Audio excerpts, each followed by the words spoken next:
Welcome to the Salmon Runs YouTube. Enjoy the video. Hello everyone. In this video, I will explain how to adjust Mercedes headlights. First, let's gather our tools. You'll typically need a 6 or 7 millimeter Allen key. Next, find a level surface, like a garage or driveway, and park your Mercedes about 25 feet from a flat wall.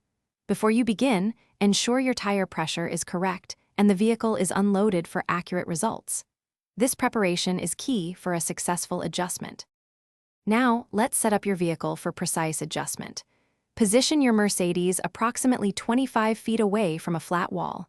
Use a piece of tape to mark the exact center of each headlight on the wall.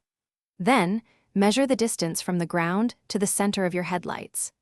This measurement will help you establish the correct beam height on the wall, ensuring proper alignment.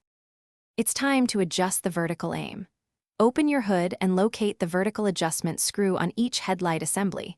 It's often a white Allen key point. Turning this screw counterclockwise will raise the beam, while turning it clockwise will lower it. Make very small, quarter-turn adjustments at a time, observing the light pattern on the wall.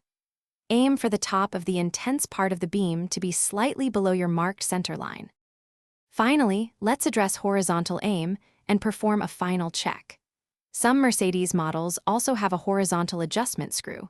Locate and adjust it to center the beam pattern. Once both vertical and horizontal adjustments are complete, ensure the brightest part of your headlight beam is slightly below the center mark on the wall.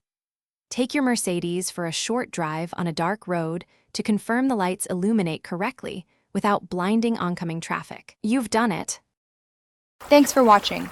Consider subscribing if we helped you.